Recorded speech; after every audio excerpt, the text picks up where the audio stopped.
నిన్న మనం చూస్తున్నాము ఏదైతే మహారాష్ట్ర జార్ఖండ్ పోల్స్ సంబంధించిన ఎగ్జిట్ పోల్స్ లో ఎన్డీఏ ప్రభుత్వం ఫామ్ కాబోతున్న ఏదైతే రిపోర్ట్స్ మనకు వచ్చినవి ఖచ్చితంగా నిజం కాబోతున్నది.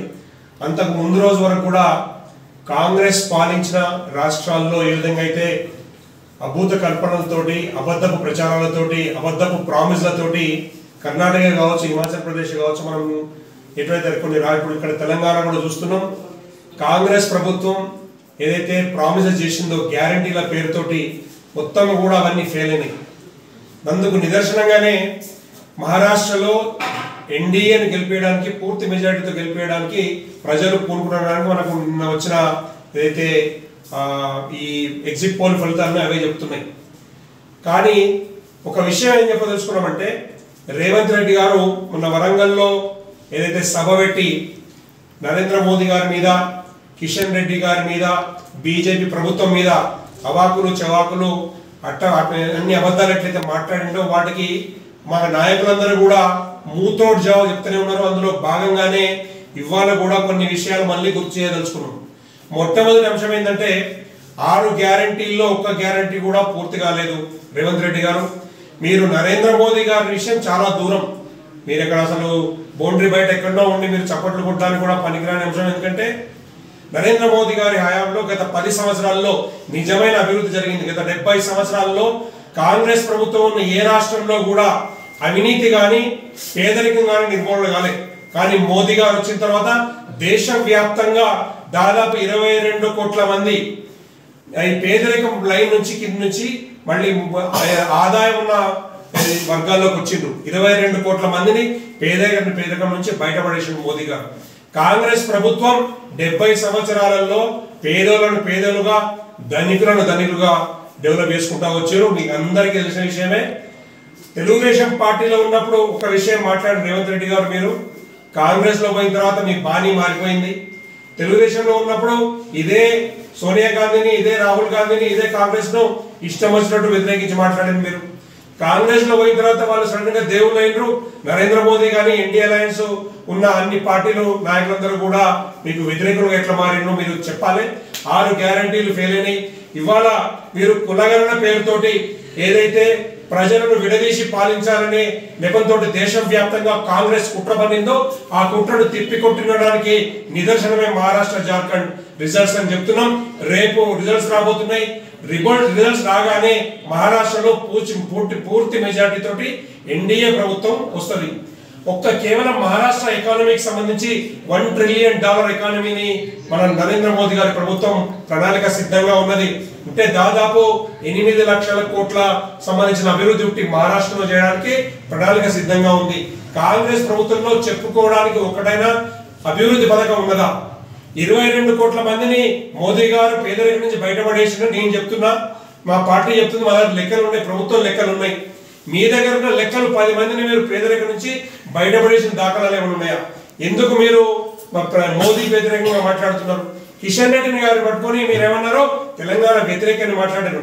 మీకు ఒక విషయం గుర్తు చేస్తున్నా, తెలంగాణ ఉద్యమం మొత్తం జరిగిన కాలంలో ఏ రోజు కూడా తెలంగాణ ఉద్యమంలో ఒక్కసారి జై తెలంగాణ అని మాట్లాడిన రేవంత్ రెడ్డి తెలంగాణ ఉద్యమ కాలంలో 1200 మంది ప్రాణాలు బలికొనడానికి కారణమైన సోనియా గాంధీ ఏదైతే డిసిషన్ వాపస్ తీసుకున్నదో ఆ 1200 మంది ప్రాణాలు తెలంగాణ ప్రభుత్వం తెలంగాణ వచ్చిన తర్వాత ఏదైతే అందరికీ మేము ఆపన్న హస్తం ఇస్తాం, ఇల్లు కట్టిస్తాం, ఉద్యోగాలు ఇస్తాం, ఇంటికి ఉద్యోగం ఇస్తున్నా కేసీఆర్ ఏ విధంగా అయితే మోసం చేసిండో అదే విధంగా మీరు కూడా తెలంగాణ ఉద్యమం వ్యాప్తంగా కూడా ఏ రోజు కూడా తెలంగాణ ఉద్యమంలో మొత్తం టీడీపీలో ఉన్నాం. తెలంగాణ ఉద్యమం అంతా జరిగింది చంద్రబాబు నాయుడు అప్పుడున్న ఆంధ్ర పాలకులకు వ్యతిరేకంగా టీడీపీకి వ్యతిరేకంగా జరిగింది.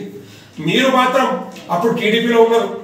అప్పుడు తెలంగాణ ఉద్యమకారులు మీకు గుర్తుకు రాలే, చనిపోతున్న వాళ్ళని రక్షించాలనే స్పృహ మీకు రాలేదు. ఇవాళ తెలంగాణ ఉద్యమ ద్రోహాన్ని మీరు కిషన్ రెడ్డి అంటారు కదా, తెలంగాణ ఉద్యమంలో పార్లమెంట్ లో తెలంగాణ బిల్లు పాస్ కావడానికి బీజేపీ అప్పుడున్న 166 మంది ఎంపీలు కాంగ్రెస్ ప్రభుత్వం మీద ఒత్తిడి తీసుకొచ్చి పార్లమెంట్ లో బిల్లు పాస్ చేయడానికి ఒత్తిడి తీసుకొచ్చింది కిషన్ రెడ్డి నాయకత్వంలోనే తెలంగాణలో ఉన్న బీజేపీ నాయకులు. అందులో నేను కూడా ఒక భాగస్వామి. కిషన్ రెడ్డి గారి నాయకత్వంలోనే తెలంగాణ రావడానికి, తెలంగాణలో బిల్లు పాస్ కావడానికి, తెలంగాణకు న్యాయం జరగడానికి మీరైతే వట్టి వట్టి బూటకపు గ్యారంటీలు మాట్లాడుతున్నారో అసలు వాస్తవంగా ఏ విధంగా తీసుకురావాలో స్ఫురణతోటి పార్లమెంట్ లో కొట్లాడి తెలంగాణ తీసుకొచ్చింది బీజేపీ. దానికి తెలంగాణ నుంచి నాయకత్వం వహించింది కిషన్ రెడ్డి. తెలంగాణ ద్రోహిని ఎట్లా మాట్లాడుతావు రేవంత్ రెడ్డి? అసలైన తెలంగాణ ద్రోహి నువ్వు. ఎందుకంటే తెలంగాణ ఉద్యమంలో వందల మంది ప్రాణాలు కోల్పోతున్నప్పుడు ఏ రోజు కూడా తెలంగాణ ఉద్యమకారులతో కలిసి ఒక్కరోజు అరెస్ట్ కాలేదు. ఒక కేసు లేదు నీ మీద. 60 కేసులు 70 కేసులు 100 కేసులు అయిన చాలా మంది విద్యార్థులు యువతులందరినీ కూడా కాపాడుకోవడానికి బీజేపీ నాయకులు జేఎస్లో నాయకులు ఉన్న వాళ్ళందరూ కూడా బెయిల్స్ కోసం తపన పడుతూ కోట్ల చుట్టూ తిరిగిన రోజు ఏ రోజు రేవంత్ రెడ్డి రాలేదు. ఇవాళ ఏ విధంగా మాట్లాడుతున్నావు కిషన్ రెడ్డి గురించి? కిషన్ రెడ్డికి తెలంగాణ వ్యాప్తంగా కూడా ఆదరణ ఉన్నది. కిషన్ రెడ్డికి తెలంగాణ వ్యాప్తంగా కార్యకర్తల అండ ఉన్నది, ప్రజల అండ ఉన్నది. కాబట్టి మళ్ళీ ఆయన అధ్యక్షుడైండు, కేంద్ర మంత్రి రెండోసారి అయిండు. మీరు ఒక ఏదైనా మాట మాట్లాడటం ఆలోచించాలి. కేంద్రం దగ్గరికి మాట ఎందుకు పోతున్నారు మన రేవంత్ రెడ్డి గారు? మీరు తెలంగాణ 6 లక్షల కోట్ల అప్పును ఏ విధంగా తీస్తావో ముందు నీ దగ్గర ప్రణాళిక ఉండాలి. కొత్తగా ఎక్కడి నుంచి అప్పులు తీసుకొచ్చి నీ 6 గ్యారెంటీలు ఇంప్లిమెంట్ చేస్తావో దానికి గ్యారెంటీ ఉండాలి, దానికి ముందు ప్రణాళిక ఉండాలి. ఏది నీ శ్వేతపత్రం ఏది, నీ పేపర్ మీద లెక్కలేవి, ఎక్కడి నుంచి డబ్బులు వస్తాయి, ఎట్లా ఉన్న అప్పులు తీరుస్తావు, కొత్త అప్పులు తీర్చడానికి ప్రణాళిక ఏది, అభివృద్ధి పథకాలేవి. పుట్టిగా నోరుకు వచ్చినట్టు మాట్లాడడం కాదు. మోడీ గురించి మాట్లాడడానికి ఎటువంటి అర్హత లేదు, కాంగ్రెస్కే లేదు దేశవ్యాప్తంగా. రాహుల్ గాంధీ పప్పు అని మాట్లాడతాం మేము, రాహుల్ గాంధీ కేర్ చేయం. నువ్వు మాట్లాడితే పట్టించుకునేది కూడా లేదు. ఇంత మాత్రం స్పందన ఎందుకంటే బీజేపీ కార్యకర్తలు కానీ బీజేపీ నాయకులు కానీ తెలంగాణ ఉద్యమకాలంలో తెలంగాణ సాధించడానికి మనసా వాచకరణ పార్లమెంట్ నుంచి మొదలు పెడితే ఇక్కడ పల్లెలు ఇంక్లూడింగ్ గజ్వెల్లో కూడా అరెస్టులు జరిగినాయి. రాస్తా రోకోలు చేసినాం, రైలు రోకోలు చేసినాం, ధర్నాలు చేసినాం. తెలంగాణ కోసం చాలా మంది ప్రాణాలు అర్పించు, తెలంగాణ కోసం జైలు కూడా పోయినాం. నీదేమి సాక్రిఫైస్ నేచర్ లేదు. బీజేపీ గురించి మాట్లాడడానికి కానీ కిషన్ రెడ్డి గురించి మాట్లాడడానికి, మోదీ గురించి మాట్లాడడానికి అర్హత కాదు. అసలు నోట్ నుంచి నీకు అసలు మాట్లాడే అర్హత కూడా లేదు. ఇష్టం వచ్చినట్టు ఏదైనా నోట్ నుంచి మాట్లాడాల్సిన అంశము ఒక బాధ్యతాయుతమైన సీఎం పదవిలో ఉండి ఏదైతే మాట్లాడాలో అటువంటి హుందాతనం లేకుండా గౌరవం లేకుండా మాట్లాడి ఉన్న గౌరవాన్ని ఓడగొట్టుకున్నాం రేవంత్ రెడ్డి. తస్మాత్ జాగ్రత్త అని హెచ్చరిస్తున్నాం. ఇవాళ రేపు వచ్చే రిజల్ట్స్ లో మహారాష్ట్రలో గవర్నమెంట్ ఫామ్ అవుతుంది, జార్ఖండ్ లో గవర్నమెంట్ ఫామ్ అవుతుంది, ఎన్డీఏదే. దేశవ్యాప్తంగా కూడా మేము మొత్తం కాషాయం ఏమవుతుంది, అభివృద్ధిమయమవుతుంది, మోదీమయమవుతుంది. మీరేమి పీకలేరు, మీరేం చెయ్యలేరు. కాంగ్రెస్ అనేది మొత్తం నామరూపాలు లేకుండా మొత్తం కొట్టుకోబోతుంది. ఇప్పటికే 15 పార్టీలు 16 పార్టీలు 30 పార్టీల అలయన్స్ తో ఉన్న మీరైతే ఎటువంటి ఒక్కొక్క రాష్ట్రంలో ఒక పేరు ఉంటుంది మీకు. ఒక చోట మా అగాడి అని పెట్టుకుంటారు, ఇంకో చోట ఇంకో పేరు పెట్టుకుంటారు, ఒక చోట యూపీఏ 3 అని పెట్టుకుంటారు. మీకే ఒక క్లారిటీ లేదు, ఒక బేస్ లేదు, మీకు ఆర్థికంగా పరిపుష్టత లేదు. ఇవాళ ప్రకటించిన తెలంగాణలో ప్రకటించిన సంక్షేమ పథకాలకు డబ్బులు నిధులే లేవు, కాంట్రాక్టర్లకు ఇంకా బిల్స్ వస్తలేవు, కొత్త పథకాలు డెవలప్ చేయడానికి డబ్బులు లేవు, నిధులు లేవు. అప్పులు కావాలని ఒక టీం అంతా ఢిల్లీలో తిరుగుతుంది. నువ్వేమో ఇక్కడ మీడియా ముందు పట్టుకుని పబ్లిక్ ముందు మీటింగ్లు పెట్టి ఇష్టం ఉండడం మోదీ గురించి కిషన్ రెడ్డి మాట్లాడడం కరెక్ట్ కాదని హెచ్చరిస్తున్నాం. ఖచ్చితంగా వచ్చేది బీజేపీ ప్రభుత్వం, ఎన్డీఏ ప్రభుత్వం, నరేంద్ర మోదీ గారి హయాంలోనే ఈ దేశం అభివృద్ధి చెందుతుంది.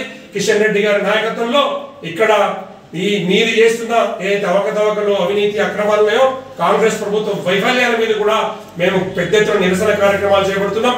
ఎట్టి పరిస్థితుల్లో కూడా కాంగ్రెస్ నాయకులను బయట తిరగనీయం, మీ అఘాయిత్యాలు కొనసాగనీయం. ఇక్కడ ఈ గజ్వేల్ కాన్స్టిట్యున్సీలో గుళ్ళకు సంబంధించి కానీ గవర్నమెంట్ ఇంతకుముందున్న గవర్నమెంట్ అక్రమంగా లాక్కున్న భూములు కానీ రైతుల దగ్గర నుంచి లాక్కున్న భూములు కానీ అన్ని కూడా కొట్లాడి ఇప్పిస్తున్నాం, కోర్టులలో కేసులు ఇస్తున్నాం, పోలీసులలో కొట్లాడుతున్నాం, పేదల పక్షాన నిలుస్తున్నాం. భారతీయ జనతా పార్టీ ఇక్కడ వచ్చే రోజుల్లో మొత్తం రాబోయే ఎన్నికల్లో అది మున్సిపాలిటీ ఎన్నికలే కావచ్చు, స్థానిక సంస్థలే కావచ్చు, సర్పంచే కావచ్చు, మళ్ళీ వచ్చే అసెంబ్లీలో కావచ్చు, తెలంగాణ వ్యాప్తంగా భారతీయ జనతా పార్టీ విజయం సాధిస్తుంది. మీ అందరి నోరు నొప్పుతుందని చెప్తున్నాం. భారత్ మాతా కీ జై.